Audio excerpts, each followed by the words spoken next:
Hi నమస్తే welcome to four sides TV నేను మీ సంపత్ కుమార్. తెలంగాణ రాష్ట్రంలో కాంగ్రెస్ గవర్నమెంట్ వచ్చిన తర్వాత రైతులకు ఏ రకమైన సహాయక కార్యక్రమాలు కానీ, భరోసా ఇచ్చే పనులు కానీ, రుణమాఫీకి కానీ, నాణ్యమైన విత్తనాలు అందిస్తుందా లేదా అనే దానిపైన మనతోటి చర్చించడానికి ఈరోజు మన స్టూడియోలో Telangana seeds development corporation chairman Anvesh Reddy గారు ఉన్నారు. వారిని అడిగి మరిన్ని వివరాలు తెలుసుకునే ప్రయత్నం చేద్దాం. సార్ నమస్కారం. సార్ సార్ తెలంగాణ రాష్ట్రం ఏర్పడి తెలంగాణ రాష్ట్రంలో కాంగ్రెస్ అధికారంలోకి వచ్చిన తర్వాతకి మీరు రైతులకు ఏ రకమైన సంక్షేమ కార్యక్రమాలు చేస్తున్నారు? ఎందుకంటే మీరు ఇచ్చిన హామీలు ఏవైతే ఉన్నాయో 6 గ్యారెంటీల్లో రైతులకు పెద్దపీట వేసే విధంగా మీరు చేశారు. అవి అమలు అవుతున్నాయా? అమలు అయితే ఏ మేరకు అమలు అవుతున్నాయి? ఇప్పుడు తెలంగాణలో దేశంలో కూడా వ్యవసాయం పెద్ద సబ్జెక్టు. దాదాపు 70% వ్యవసాయం మీద ఆధారపడినటువంటి ఈ భారతదేశం, అందులో తెలంగాణ కూడా వ్యవసాయానికి పెద్దపీట. వ్యవసాయం భూమి ఉన్న రైతులు కావచ్చు, వ్యవసాయం బాగుంటేనే వ్యవసాయ కూలీలు ఇతరత్ర అందరూ కూడా బాగుంటారు. అది వ్యవసాయం రైతులు బాగుంటే. ఈ వ్యవసాయ రైతులు బాగుండాలన్న కొరకు గత ప్రభుత్వం ఏ రకంగా అయితే విస్మరించిందో దాన్ని అలా కాకుండా అంతకుముందు కాంగ్రెస్ పార్టీ ఏ రకమైన సంక్షేమ పథకాలు చేసింది రైతాంగాని కోసం. అందులో భాగమే ఎన్నికల కంటే ముందు వరంగల్ డిక్లరేషన్లో కొన్ని రైతులకు హామీ ఇచ్చినమాట వాస్తవం. ఆ డిక్లరేషన్లో ఏ రకంగా అయితే చెప్పినామో, మేనిఫెస్టోలో ఏ రకంగా అయితే చెప్పినామో దాని ప్రకారం రైతులకు చేసుకుంటూ ముందుకెళ్తా ఉన్నాం. ఇప్పుడు దాంట్లో ప్రధానమైనటువంటిది రుణమాఫీ. రుణమాఫీ అనేది అతిపెద్ద సబ్జెక్టు. సరే, ఇప్పుడు రుణమాఫీ మొత్తానికే పూర్తిగా అందరికి రాలేదన్నమాట వాస్తవం. మొత్తానికి చేయకున్నా ఈ దేశంలో 21,20,664 కోట్లు చేయడం అనేది ఎక్కడ కూడా ఎవరు చేయనటువంటి రుణమాఫీ. గతంలో కాంగ్రెస్ పార్టీ అధికారంలో ఉన్నప్పుడు దేశవ్యాప్తంగా 73,000 కోట్లు, మన దగ్గర 13,000 కోట్లు ఆ రోజు మాఫీ చేయడం జరిగింది. గడిచిన 10 సంవత్సరాలలో టీఆర్ఎస్ పార్టీ మొదటిసారి అధికారానికి వచ్చినప్పుడు 6 విడతలుగా మాఫీ చేసి రైతులకు వడ్డీకే ఏర్పడినటువంటి పరిస్థితి మనం చూసినాం. సెకండ్ సారి వచ్చినప్పుడు కూడా రుణమాఫీ చేయక ఎలక్షన్ ముందు చేశారు. దానివల్ల 16 లక్షల మంది రైతులు డిఫాల్టర్ అయిపోయారు. అంటే ఎన్పీలకు వెళ్ళిపోయి వాళ్ళు కొత్త లోను దొరకలేనటువంటి పరిస్థితికి వెళ్ళిపోయారు. అయితే మేము కాంగ్రెస్ పార్టీ అధికారంలోకి వచ్చే ముందు 2 లక్షలు చేస్తామని చెప్పినాము. ఇవాళ వాళ్ళు 10 ఏళ్లలో 28,000 కోట్లు కూడా చేయలేకపోయినారు. మేము ఇవాళ 20,660 కోట్లు చేసినామంటే ఇది గొప్ప విషయం. ఇది మామూలు విషయం కాదు. ఇంత ఆర్థిక పరిస్థితి ఇబ్బందిగా ఉన్నా వాళ్ళంతా ఆర్థికంగా విధ్వంసం చేశారు. ఆర్థిక విధ్వంసం చేసినప్పటికి కూడా ఎటో ఒకసారి చేసేసి మొత్తం మీద అయితే 20,660 కోట్లు మాఫీ చేయడం జరిగింది. ఇంకా ప్రభుత్వం దగ్గర ఉన్నటువంటి ఆధారాల ప్రకారం మొత్తం 31,000 కోట్లు ఉండి ఇంకో 10,000 కోట్లు చేయాల్సినటువంటి అవసరం ఉంది. ఇది రుణమాఫీకి సంబంధించినటువంటి అవసరం. సరే, ఇప్పుడు కొంత పర్సెంట్ కానోళ్ళు కాలేదన్నట్టు మాట్లాడడం, ప్రతిపక్షాలు మాట్లాడడం వేరు. కానీ ఇవాళ అధికారంలోకి వచ్చి సంవత్సరం అయింది. దీంట్లో 4 నెలలు ఎలక్షన్ కూడా వెళ్ళిపోయింది. అయినప్పటికీ కూడా ఇది చేయడం అనేది గొప్ప విషయం. వీళ్ళది కూడా చేయాల్సిన అవసరం ఉన్నది, చేస్తుంది. రెండవది, ఇవాళ గత ప్రభుత్వం విస్మరించినటువంటిది అనేక రకాలుగా పంట నష్ట పరిహారం. అంటే రైతులకు ప్రకృతి వైపరీత్యాలతోటి పంట నష్టం జరిగితే ఇన్పుట్ సబ్సిడీ లేకుంటే పంటల బీమా పథకం ద్వారాను రైతులకు నష్టపరిహారం అందాల. కానీ 10 ఏళ్లలో ఆ ప్రభుత్వం విస్మరించింది. ఇంకా స్పెషల్గా అయితే రైతు బంధు ఎప్పుడైతే తీసుకొచ్చారో అప్పటి నుంచి పూర్తిగా నష్టపరిహారం కావచ్చు, సబ్సిడీలు కావచ్చు, అనేక రకాలుగా అన్ని విస్మరించి కేవలం రైతు బందే సర్వరోగ నివారణగా ఈ రాష్ట్రంలో ముందుకు తీసుకుపోయిన పరిస్థితి ఉన్నది.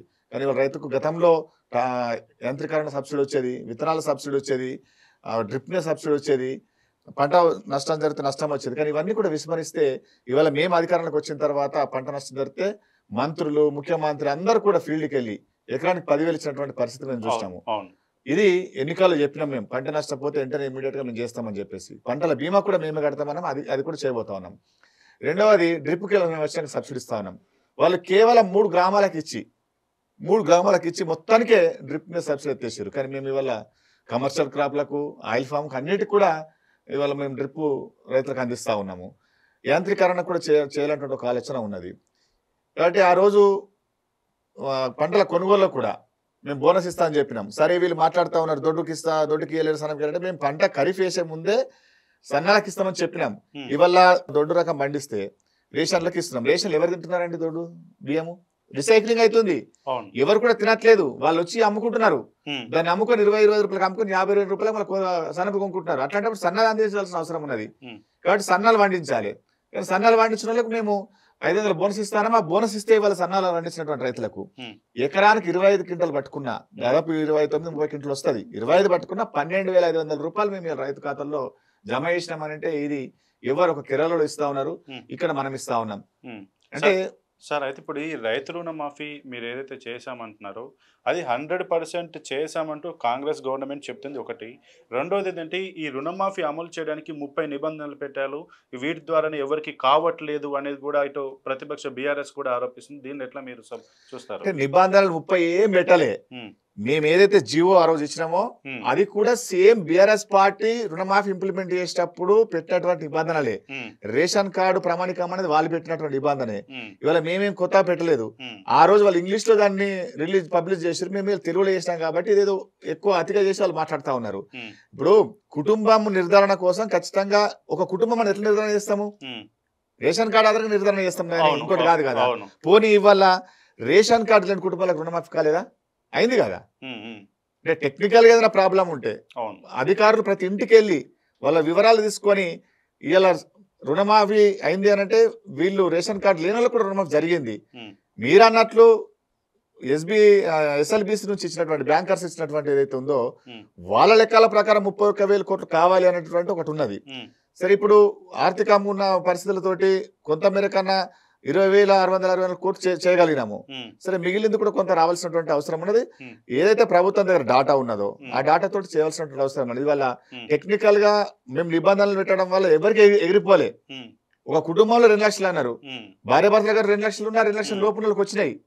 2 లక్షల పైన రావాల్సినటువంటి పరిస్థితి. ఇప్పుడు నిజామాబాద్ జిల్లా లాంటి దాంట్లో 60% ఏబో 2 lakhs పైన లోన్లు ఉన్నాయి. ఎందుకంటే కమర్షియల్ క్రాప్స్ కాబట్టి. అక్కడే ఆదిలాబాద్ పక్కన నిర్మల్, కరీంనగర్, ఖమ్మం పోతే కొంత కమర్షియల్ క్రాప్ ఉన్న దగ్గర 2 lakhs పైన రుణం ఉంటది కాబట్టి అది కొంత ఇబ్బంది అయినమాట వాస్తాము. కానీ 2 లక్షల లోపు ఉన్న వాళ్ళకు రేషన్ కార్డు సంబంధం లేకుండా కూడా మాఫీ అయింది. ప్రతిపక్షం వాళ్ళు మాట్లాడాలి కాబట్టి మాట్లాడుతూ ఉన్నారు కానీ మరి వాస్తవ పరిస్థితులు ఇది కూడా చెప్పాలి. సార్, ఇప్పుడు ఈ రైతు భరోసా ఏదైతే ఉందో, ఇప్పుడు రైతు రుణమాఫీ మీరు చేశాము అంటున్నారు. సీఎం రేవంత్ రెడ్డి అయితే మేము 100% చేశామంటున్నారు. మీరు 20,664 కోట్లు 100% చేసినాం. 20,664 కోట్లు 100% చేసినాం. కాదు, సీఎం రేవంత్ రెడ్డి గారు అఫీషియల్ గా మేము 30,000 కోట్ల పైన మేము ఆల్రెడీ రైతు బంధు అసెంబ్లీ సాక్షిగా గౌరవ ముఖ్యమంత్రి గారు మాట్లాడింది. మేము 20,664 కోట్లు మేము మాఫీ చేసామని చెప్పిండు. 31,000 కోట్లు ఎక్కడ చెప్పారు? కానీ అంతకుముందు కానీ పబ్లిక్ మీటింగ్ ఇదే మాట చెప్పుకుంటూ వచ్చారు కదా. లేదు, అసెంబ్లీ సాక్షిగా చెప్పినటువంటి మాట అది. 20,664 కోట్లు మాఫీ చేసినామని ఆ రోజు చెప్పిండు.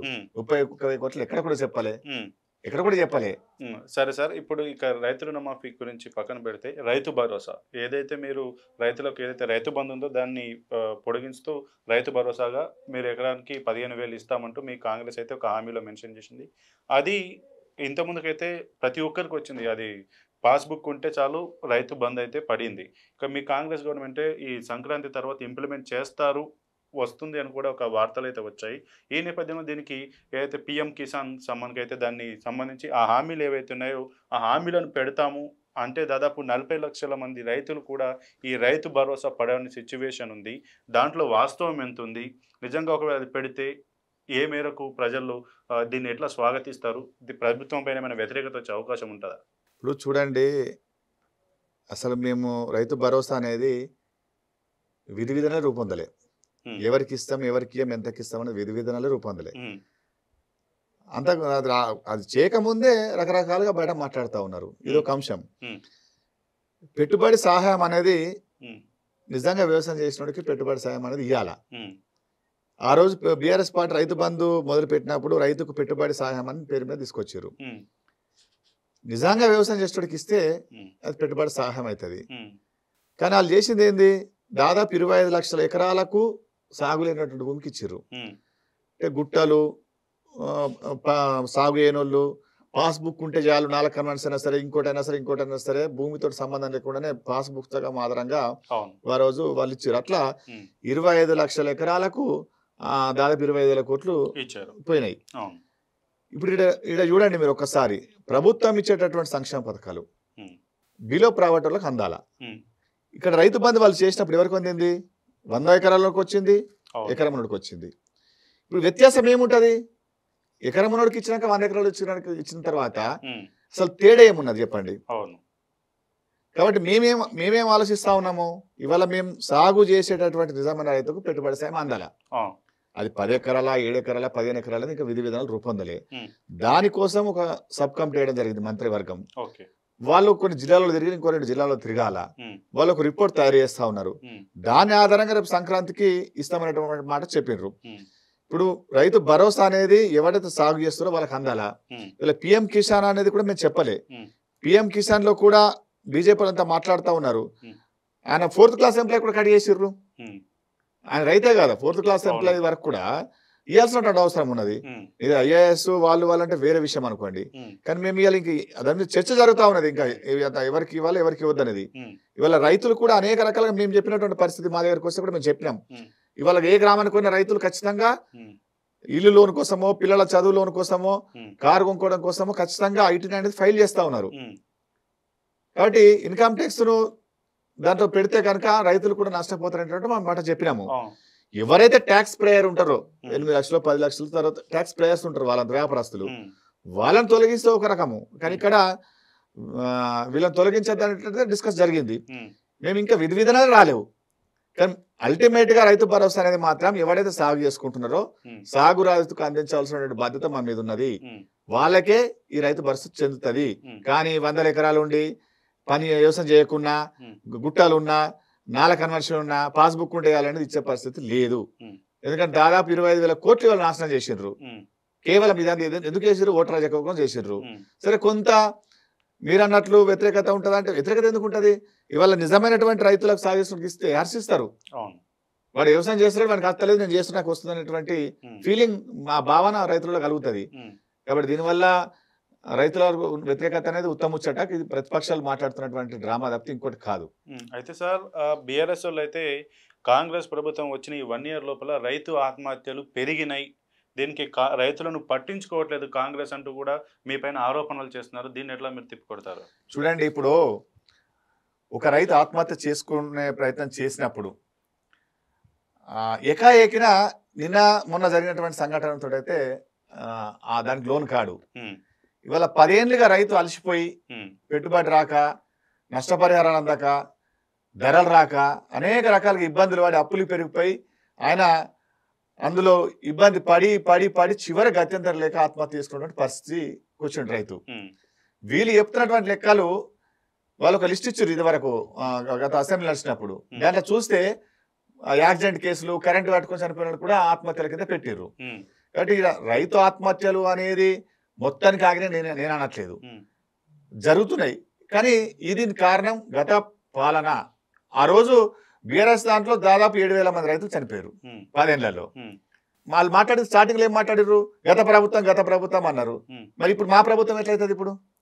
ఇప్పుడు చనిపోతున్న రైతులు మా ప్రభుత్వం ఎట్లయితుంది? ఈ 1 ఇయర్ లో మేము ఏం చేయగలుగుతాము?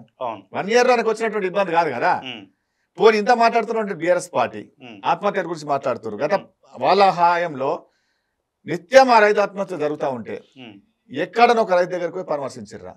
ఎక్కడైనా ఒక రైతు ఎందుకు చనిపోతున్నాడు అనేటువంటి కూడా ఎక్కడ కూడా ఎంక్వైరీ చేసినటువంటి పరిస్థితి లేదు. దాన్ని రూపుమాపడానికి కూడా చేయలే. ఇవాళ చాలా మంది వడ్ల కొనుగోలు సమయంలో కూడా రైతులు ఆత్మహత్య చేసుకుని చనిపోయిన సంఘటన ఉన్నది. మీరు అబ్జర్వ్ చేయండి, గత 5 ఏళ్లలో చివరి 5 ఏళ్లలో కరోనా వచ్చినప్పటి నుంచి కొనుగోలులో ప్రతి క్వింటాల్కి 5 నుంచి 10 కేజీలు కట్ చేశారు. ఎంత నష్టపోయారు? ప్రతి సీజన్ లో దాదాపు 1,000-1,100 కోట్లు లూటి జరిగింది రస్మీలతో కలిపి. మేము ఇలా అధికారానికి వచ్చిన తర్వాత పోయిన రబీ ఖరీఫ్ ఎక్కడ కూడా 1 కిలో కూడా రైతు కట్ చేయలే, కేజీ కూడా కట్ చేయలే. ఎవరన్నా రైతు నేను చెని పట్టలేను అనుకుంటే రైతు ఒప్పుకుంటే 1 కిలో అట్లా పోయిందేమో. కానీ మిల్లర్ల దగ్గరకు పోయిన తర్వాత ఇది బాగలేదు, ఇన్ని కిలోలు కట్ చేస్తున్నటువంటి ప్రస్తావాన్ని ఎక్కడ రాకుండా కొనుగోలు చేసినాం. ఇది కాంగ్రెస్ పార్టీ గొప్పతనం. కానీ 5 ఏళ్ల దాదాపు ప్రతి సీజన్ కు రబీకి ఖరీఫ్కి ప్రతి సీజన్ కు 1,000 కోట్ల పైన లూటి జరిగింది. రైతులు నష్టపోయారు. మరి రైతుకు అసలు వరిలో వచ్చేదే లాభం తక్కువ. అట్లాంటిది వీళ్ళు కొనుగోలు చేయలేక ఇబ్బంది పెడితే రైతులు అప్పుడు చనిపోయినటువంటి పరిస్థితి చూసినాము. నకిలీ విత్తనాలు కావచ్చు, పెస్టిసైడ్ వెరీ కావచ్చు, అనేక రకాల ఇబ్బందులు చనిపోయారు. కానీ ఇవాళ మేము అధికారాలకు వచ్చిన తర్వాత అక్కడక్కడ జరుగుతూ ఉన్నమాట వాస్తవం. కానీ అవి కూడా నిర్వహించాల్సిన అవసరం అనేది. ఇవాళ మేము కొనుగోలు కిలో కూడా కడితే కాకుండా తరుగు చేయకుండా కొనుగోలు చేస్తా ఉన్నాం. సన్న రకాలకు ఎకరానికి 12,500 పైన వస్తా ఉన్నాయి. ఇది రైతు కళ్ళలో ఆనందం ఇది. ఉమ్, ఇట్లా చేస్తే నీకు రైతుకు బెనిఫిటే కదా. ఉమ్, కానీ ఇది కేవలం ఎట్లా చచ్చిపోయినా మా మీద బురద వేలే ప్రయత్నం చేస్తూ ఉన్నారు. ఇదంతా కూడా గత 10 ఏళ్లలో రైతు చితికి ఇబ్బంది పడి గత్యంతరైన పరిస్థితులకు వచ్చినటువంటి మాట వాస్తవం ఇది. అయితే సార్ ఇప్పుడు మీరు వరి గురించి మాట్లాడారు కాబట్టి గతంలో అధికారంలో ఉన్న రోజులు కేసీఆర్ మేము చేసాం అది చేసాం ఇది చేసాం అన్నారు.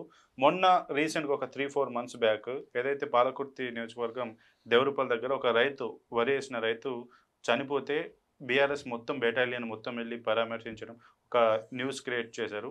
గతంలో రైతులు చనిపోయినప్పుడు కూడా బీఆర్ఎస్ అధికారం నుండి కూడా పట్టించుకోలేదు. కానీ అది మీరు అధికారంలోకి వచ్చిన తర్వాత ఒక 2-3 months లేదా 4 months లోనే వచ్చి వాళ్ళు మొత్తం బీఆర్ఎస్ మొత్తం ఏదో రైతులకు అన్యాయం జరిగింది అని చెప్పి అంటున్నారు.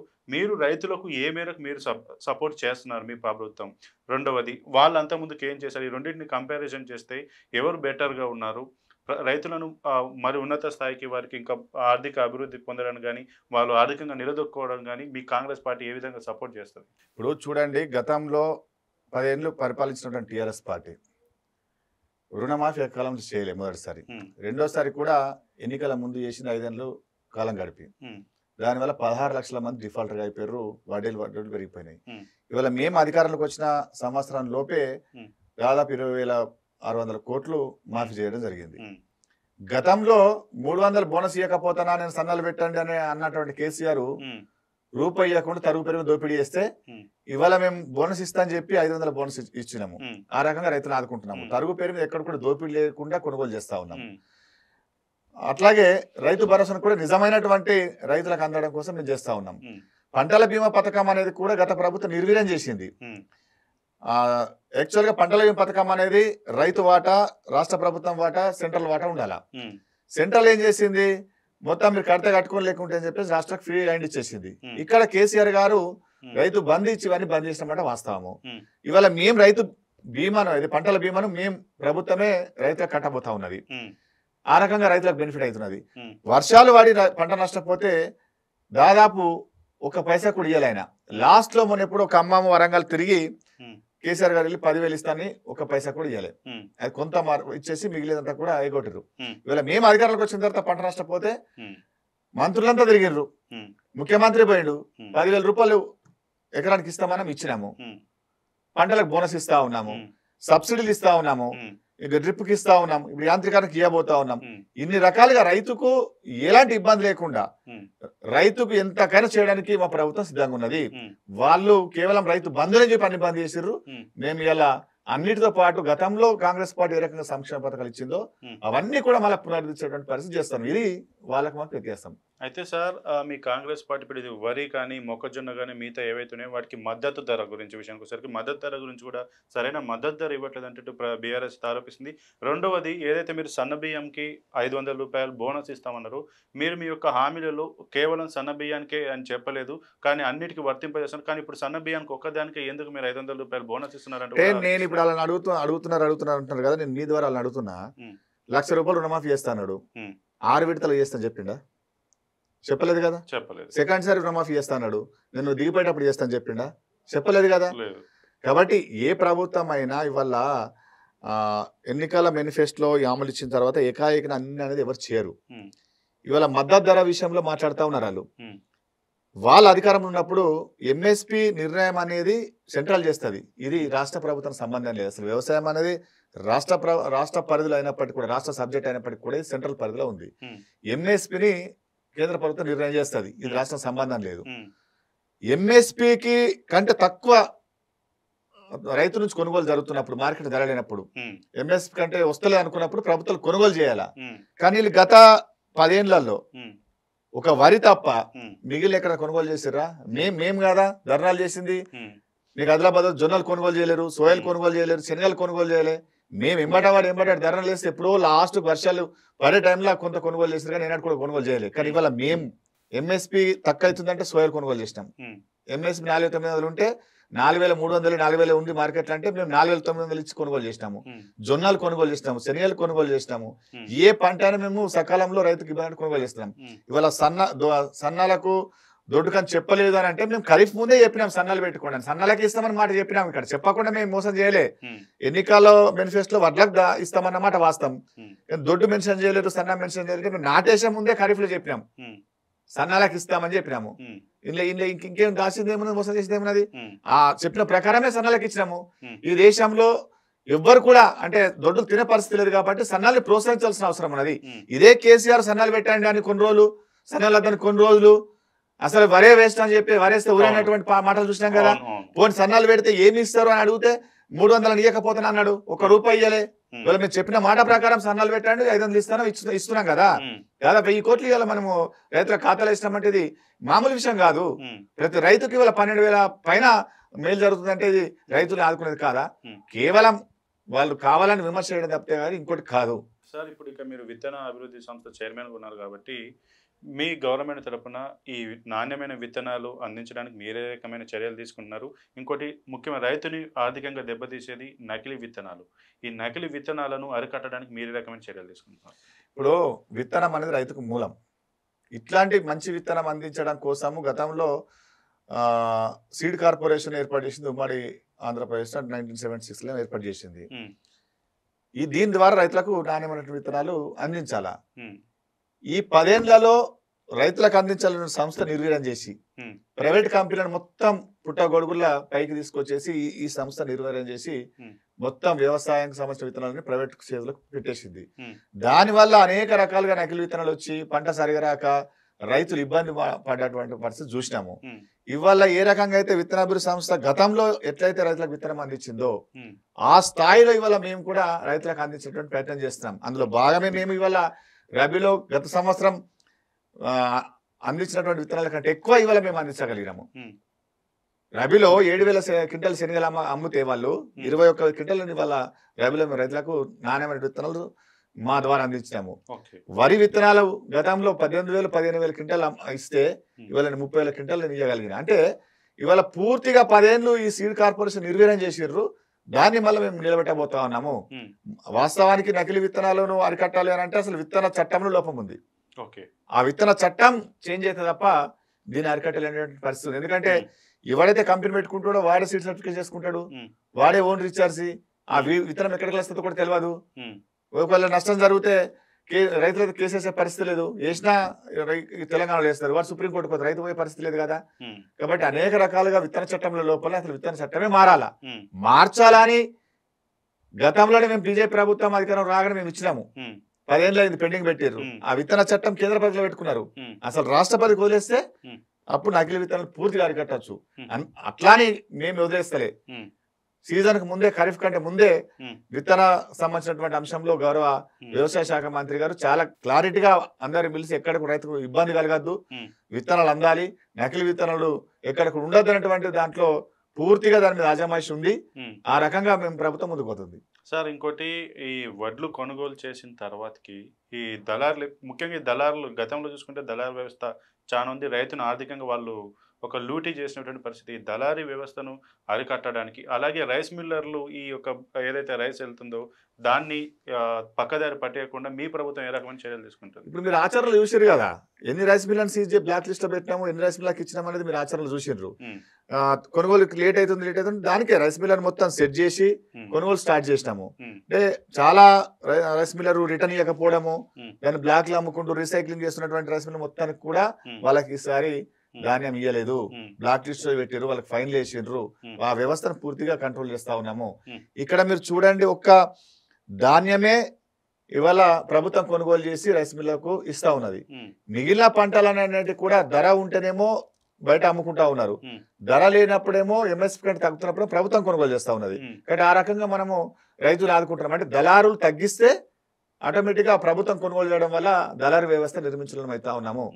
ఎక్కడికక్కడ కూడా దళారీ వ్యవస్థను కట్టుదిట్టం చేస్తూనే ఒకవేళ దళారీ నష్టపరుస్తున్నప్పుడు ప్రభుత్వం ఆదుకునేటువంటి పరిస్థితి ఉండాలనేటువంటి ఆలోచన ప్రభుత్వం కొనుగోలు చేసింది. దానివల్ల దళారీ వ్యవస్థ అనేది మాపగలుగుతాము. అయితే సార్ ఇంకోటి మామూలుగా వ్యవసాయం విషయానికి వచ్చేసరికి కౌలు రైతులు ఎక్కువగా వాళ్ళు కౌలు తీసుకొని పెద్ద ఎత్తున వ్యవసాయం చేస్తుంటారు. ఆత్మహత్యలు చేసుకునే వాళ్ళు కూడా కౌలు రైతులు ఎక్కువగా ఉంటారు.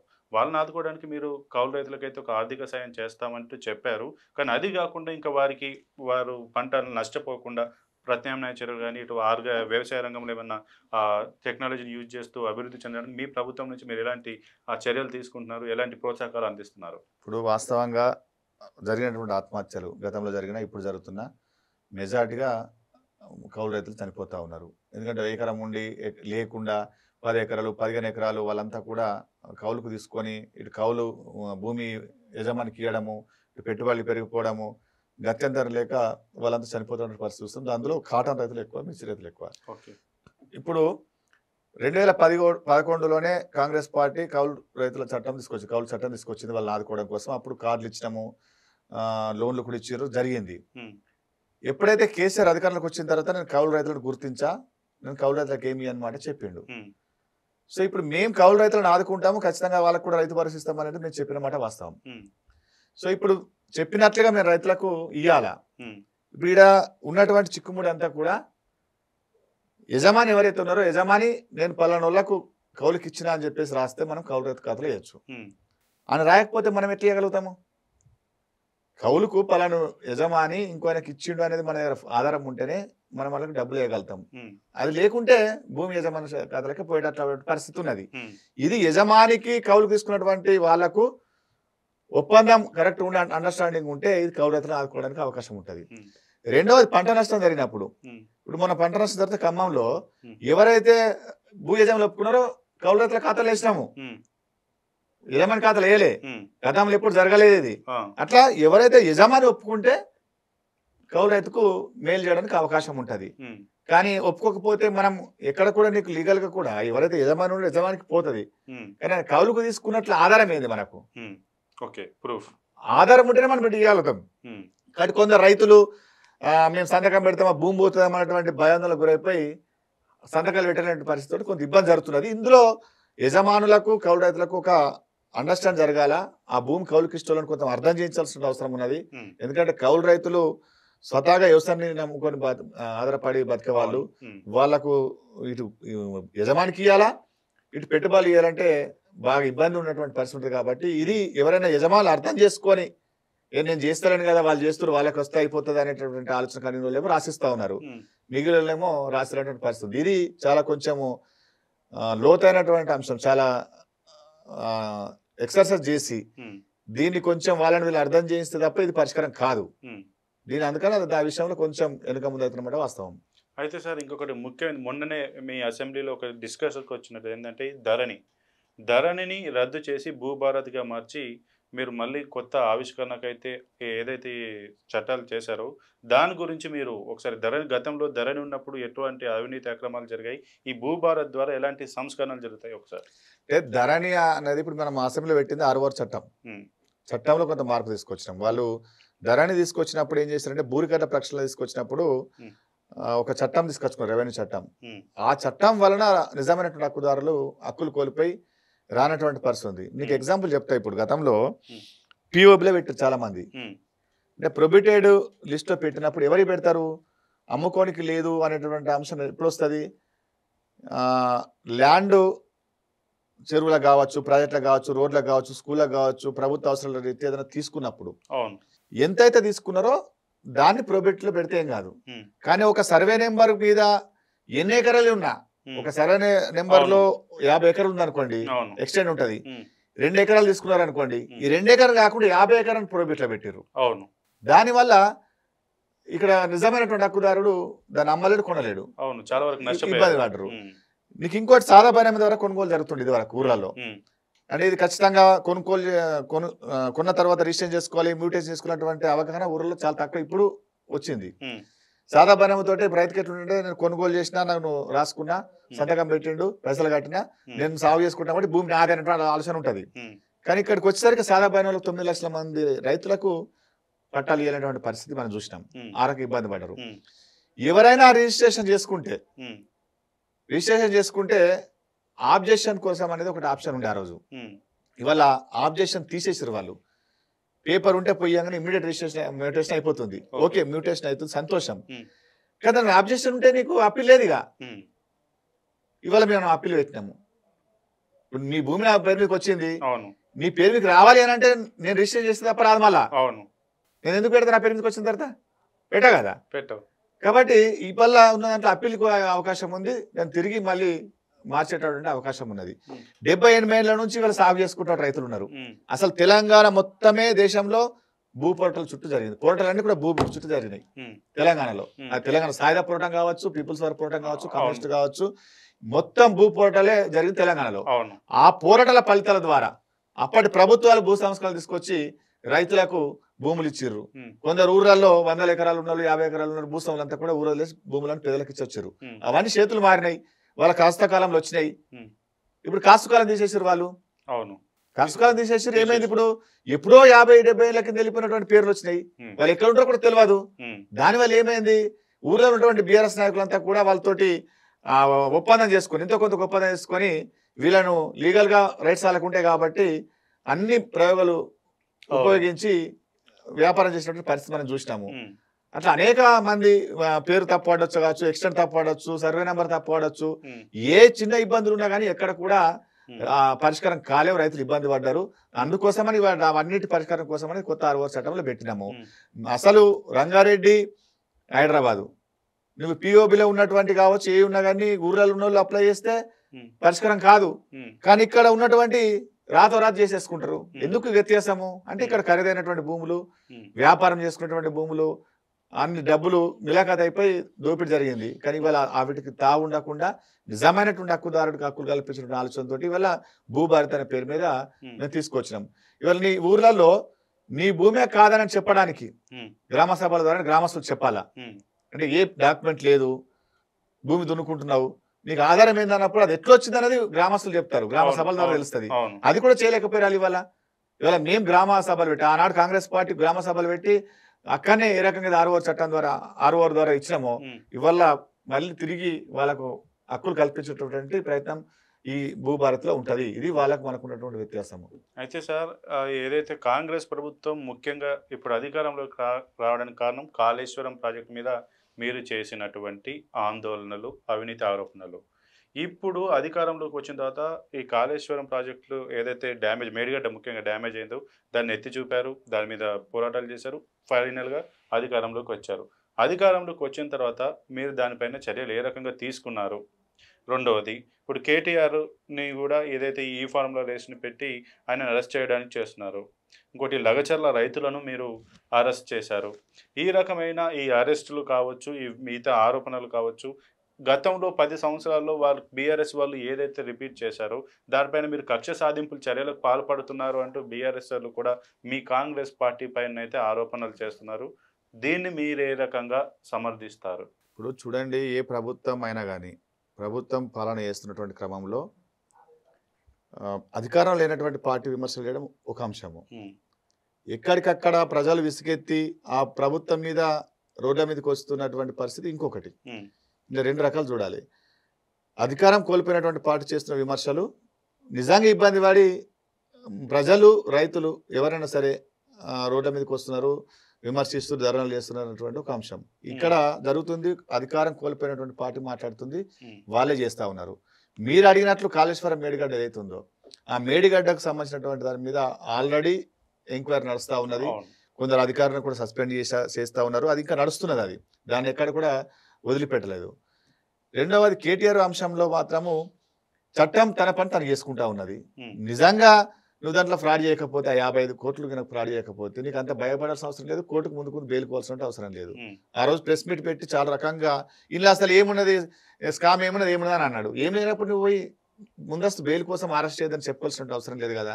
కాబట్టి ప్రభుత్వం చాలా క్లారిటీగా ఎక్కడైతే తప్పు జరిగిందో, దోపిడీ జరిగిందో దాని మీద విచారణ చేస్తుంది. ఇది కక్ష సాధింపు చర్య అనేది కానే కాదు. ఇవాళ లగచర్ల సంఘటన మాట్లాడుతూ ఉన్నారు. నీకు ఆనాడు బీఆర్ఎస్ పార్టీ ఎంతమంది రైతులకు బెడిలేసింది? ఖమ్మం నుంచి మొదలుకుంటే ఎన్ని జిల్లాలలో చేసిర్రు. నీకు అట్లనే మల్లన్న సార్ కావచ్చు, కొండపోచం కావచ్చు, అనేక రకాలుగా ల్యాండ్ ఆకర్షణ చేసుకుంటున్నప్పుడు ఎంతమందిని నిర్బంధించి, ఎంతమందిని అరెస్ట్ చేసి పబ్లిక్ హియరింగ్ చేసిర్రు, ఎంతమంది ఇబ్బంది పెట్టి జైల్లో పెట్టిర్రు. వాళ్ళకి గుర్తురాలేదు అప్పుడు. కానీ ఇక్కడ డిఫరెంట్. నీకు మల్లన్న సాగర్ జరిగినటువంటిది మాకు నష్టపరిహారం వస్తలేదు, మాకు కావాలి, మేము ఊరు వదిలిసిపోలేము అని చెప్పేసి రైతులు అక్కడ డిమాండ్ చేసిండ్రు. హియరింగ్ జరిగింది, పోలీసులు వాళ్ళకు ఉంది. కానీ లగచర్లలో ప్రభుత్వం దాడి చేయలే. అక్కడికి పోయిన అధికారుల మీద అక్కడ ఉన్నటువంటి బీఆర్ఎస్ ముసుగులో ఉన్నటువంటి వాళ్ళు దాడి చేసారు తప్పితే కానీ ప్రభుత్వం దాడి కాదు అది. అందుకని ప్రభుత్వ అధికారుల మీద దాడి చేశారు కాబట్టి అరెస్ట్ చేసారు అంత తప్పితే కానీ ప్రభుత్వం పోయి దాడి చేయలేదు, వీళ్ళ లెక్క పోయి దాడి చేయలేదు కదా. వీళ్ళు చేసినటువంటి దుర్మార్గానికి మల్లన్న సాగర్ లో నష్టపరిహారం అందకపోతే తన చితిని తనే పేల్చుకొని తనని పండుకొని నిప్పు పెట్టుకున్న సంఘటన చూసినాం మనం. నష్టపరిహారం రాలేదని చెప్పేసి అట్లా చేయలేము మేము. కాబట్టి వాళ్ళ ప్రతిపక్షం వాళ్ళు మాట్లాడుతున్న విమర్శలు ఒక టైపు, అసలు ప్రజలలో ఉన్నటువంటి ఆలోచన అనేది ప్రజల నుంచి వస్తున్న నిరసన అనేది చూడాల్సిన అవసరం ఉన్నది. కాబట్టి ఇక్కడ ప్రజలు లగచర్ల సంఘటన అనేది ఇప్పుడు ఒక భూమి అనేది కంపల్సరీ ఇవ్వాల్సింది, ఇండస్ట్రియల్ కావాలనుకుంటే భూమి ఇవ్వాలా.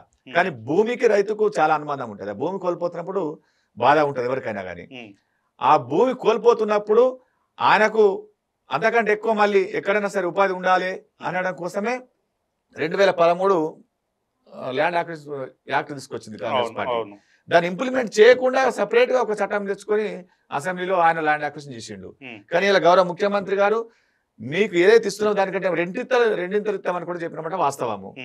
కానీ ఈ ప్రాజెక్టు వల్ల అక్కడ జరుగుతున్న ఇబ్బంది, ఈ ప్రాజెక్టు వల్ల ఇంకా నష్టమైతే దాన్ని డిమాండ్ చేసి అడగాల్సిన అవసరం ఉన్నది. ఏదైనా చర్చల ద్వారా మాట్లాడుకోవాలి. కానీ పోయిన అధికారుల మీద దాడి చేయడం ఏంటండి?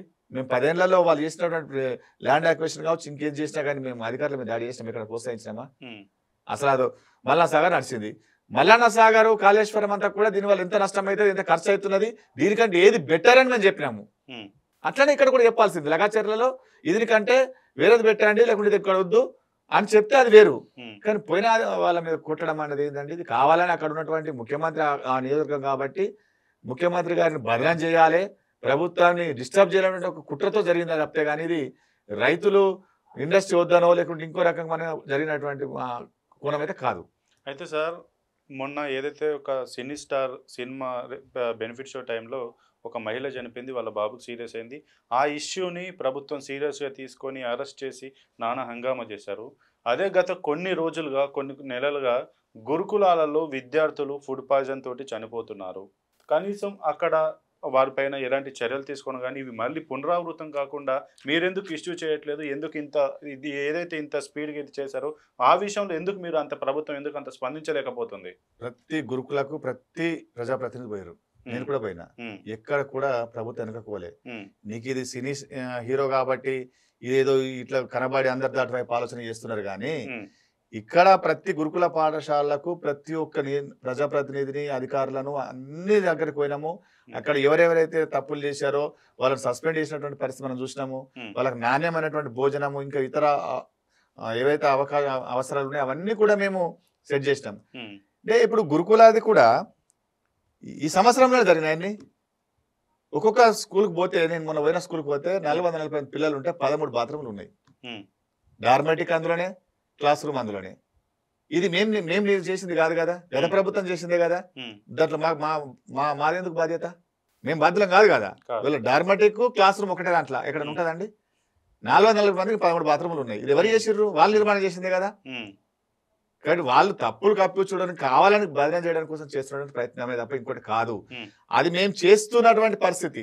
ఆ గురుకుల పాఠశాలకు మా వాళ్ళు పోయి అన్ని విజిట్ చేసి అక్కడ అన్ని నిద్రపోయి అవన్నీ చూస్తున్నటువంటి కనబడతలేదు. కానీ ఇక్కడ అల్లు అర్జున్ అరెస్ట్ చేయగానే నేను ఒక సినీ స్టార్ కాబట్టి దీని ఏదో భూతద్దంలో పెట్టి చూసిర్రు. ఇప్పుడు అక్కడ దీనికి ఒక చట్టాలు ఉన్నాయి, చట్టాలకు కాదని ఎవరు ఎక్కడ కూడా ఏం చేసేటువంటి పరిస్థితి లేదు.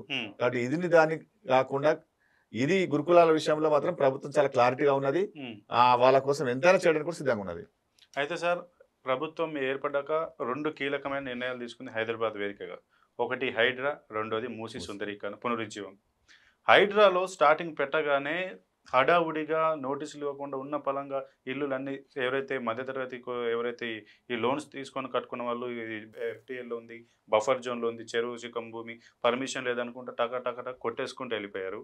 ఇప్పుడు ఎందుకు కొన్ని బడా నాయకులకు సంబంధించిన అపార్ట్మెంట్లు కానీ వాటి జోలికి ఎందుకు పోలేదు? మళ్ళీ ఇప్పుడు ఉన్నట్టుండి ఎందుకు సైలెంట్ అయిపోయి మేము గతంలో ఉన్న పర్మిషన్లు తీసుకున్న వాటి జోలికి పోము, కొత్తగా ఏవైతే వస్తేనే మేము వాటిని మాత్రం కూలగొడతామని ఎందుకు ఇట్లా సైడ్ ట్రాక్ అయిపోయింది? కాంగ్రెస్ పార్టీ నాయకుడే కూలగొట్టడం కదా. ఏపీకి చెందినటువంటి కాంగ్రెస్ నాయకుడు మా కాంగ్రెస్ పార్టీ నాయకుడే కదా కూలగొట్టాను. అంటే మీరు అంటే ఇక్కడ బడా లేదు, చిన్న లేదు, ఒక్కటి ఆలోచన చేయండి. సరే ఇప్పుడు హైడ్రా తోటి కూలగొట్టడం ఒక అంశం. అసలు హైదరాబాద్లో ఉన్నటువంటి చెరువులు కాపాడుకోవాల్సిన అవసరం మనందరి మీద ఉందా లేదా?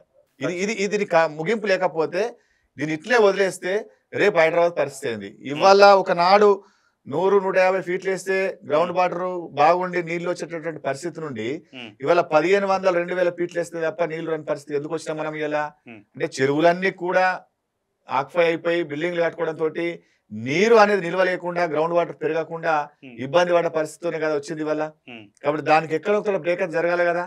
ఆ ప్రయత్నం ప్రభుత్వం చేయబోతే ఇవాళ కావాలని ప్రతిపక్షాలలో దీన్ని చేయనీయకుండా ఇబ్బంది పెట్టిన మాట అయితే వాస్తవం కదా.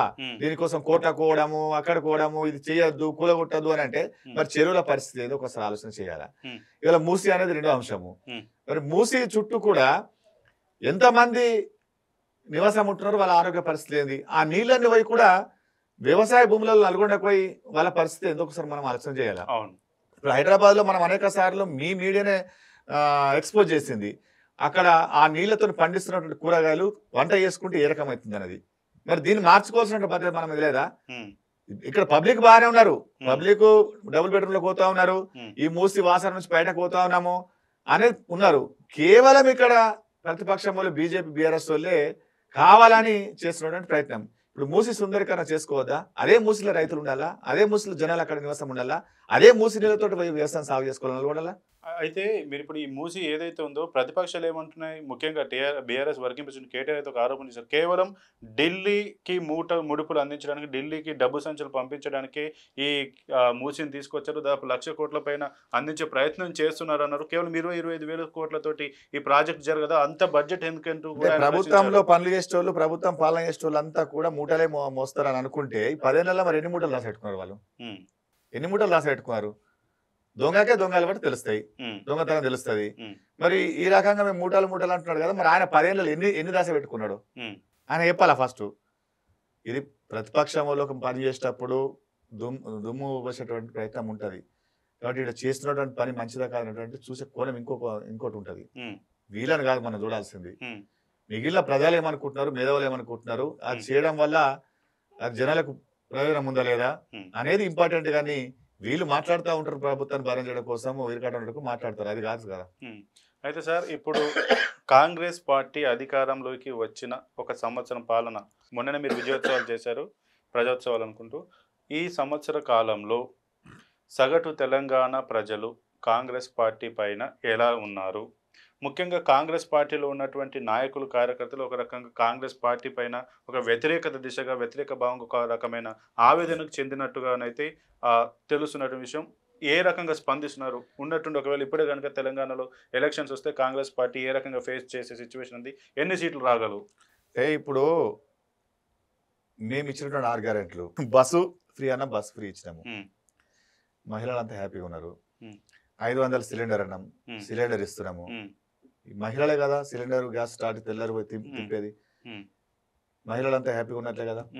200 యూనిట్లు ఫ్రీ ఇస్తున్నాము, అది కూడా ఈ 200 యూనిట్లు వాళ్ళంతా కూడా హ్యాపీగా ఉన్నట్లే కదా. రుణమాఫీ 31,000 20,000 కోట్లు చేసినా కొంతమందికి రాకుండా మిగిలిన వాళ్ళందరికీ లబ్ధి చేకూరినట్లే కదా. ఇవాళ 1000 కోట్లు బోనస్ ఇచ్చిన వాళ్ళు కొనుగోలు చేశారంటే వాళ్ళంతా హ్యాపీగా ఉన్నట్లే కదా.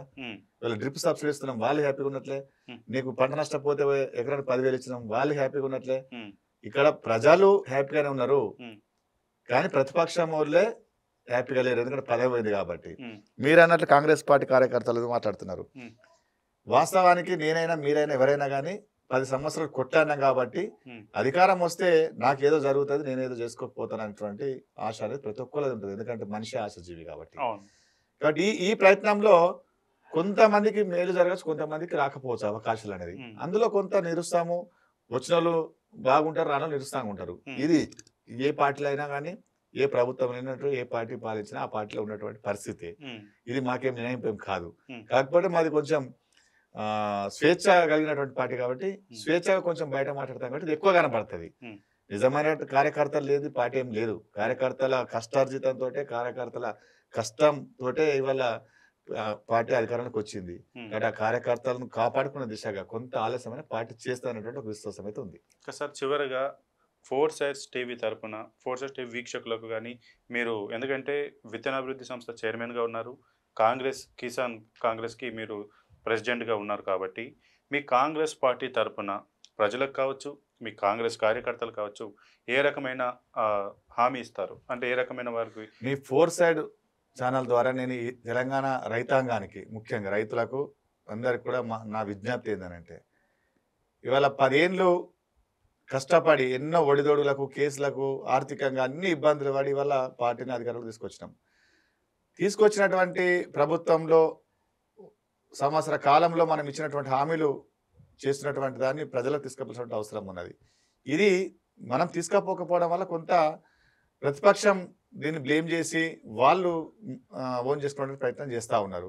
కాబట్టి రైతులందరూ కూడా నేను విజ్ఞప్తి చేస్తూ ఉన్నా, రైతాంగాన్ని కాపాడుకోవాల్సింది బాధ్యత కాంగ్రెస్ పార్టీ మీద ఉంది. అది కాంగ్రెస్ పార్టీ ప్రభుత్వమే చేస్తుంది, గతంలో అయినా ఇప్పుడైనా. కాబట్టి రైతులు ఎక్కడ కూడా ప్రతిపక్షం వాళ్ళు చెప్పేటటువంటి దాని ట్రాప్లో పడకండి. ఎవరికి ఎక్కడ ఏ ఇబ్బంది ఉన్నా, ఇప్పుడు భూమి సమస్య కావచ్చు, పంటల కొనుగోలు కావచ్చు, ఏది ఉన్నా ప్రభుత్వం చాలా క్లారిటీగా రైతులను ఆదుకోవడానికి ప్రయత్నం చేస్తూ ఉంది. ఆ దిశగానే పనిచేస్తుంది. కాబట్టి రైతులు ఎక్కడ కూడా ఆందోళన పడవలసిన అవసరం లేదు. కాంగ్రెస్ పార్టీ కార్యకర్తలకు కూడా బాధ ఉంటుంది. అంటే నాకు రాలేదు, నాకు ఏ అవకాశాలు రాలేదు అనేటువంటి ఒక బాధ ఉంటుంది. కానీ ఒక పార్టీలో అవకాశాలు రావడానికి ఒక సమయం అయితే ఉంటుంది. మొత్తం మీద ప్రభుత్వం రాగానే అందరికీ 100% అనేది ఎక్కడ కూడా ఏ పార్టీ కూడా చేయదు. కాబట్టి కొంత ఓపిక సహనం ఉంటే అందరికి మంచి అవకాశాలు వస్తారనేటువంటి మాట మీ ద్వారా చెప్తా ఉన్నాను. Okay sir, thank you sir. మీ అమూల్యమైన టైంని మాతో వెచ్చించి రైతులకు మీ కాంగ్రెస్ పార్టీ ఏ రకమైన సంక్షేమ పథకాలు కానీ అప్పుడు ప్రోత్సాహకాలు అందిస్తుందో, అలాగే ప్రతిపక్షాలు చేసేటువంటి ఆరోపణలను ఖండిస్తూ మీ యొక్క అమూల్యమైన వాగ్దాటితో వారిని సమాధానాలు చెప్పినందుకు మరొకసారి మీకు ధన్యవాదాలు. ఇక ఇది ఇవాల్టి 4 Sides టీవీ స్పెషల్ ఇంటర్వ్యూ. మరో ఇంటర్వ్యూతో మళ్ళీ కలుద్దాం. చూస్తూనే ఉండండి 4 Sides టీవీ.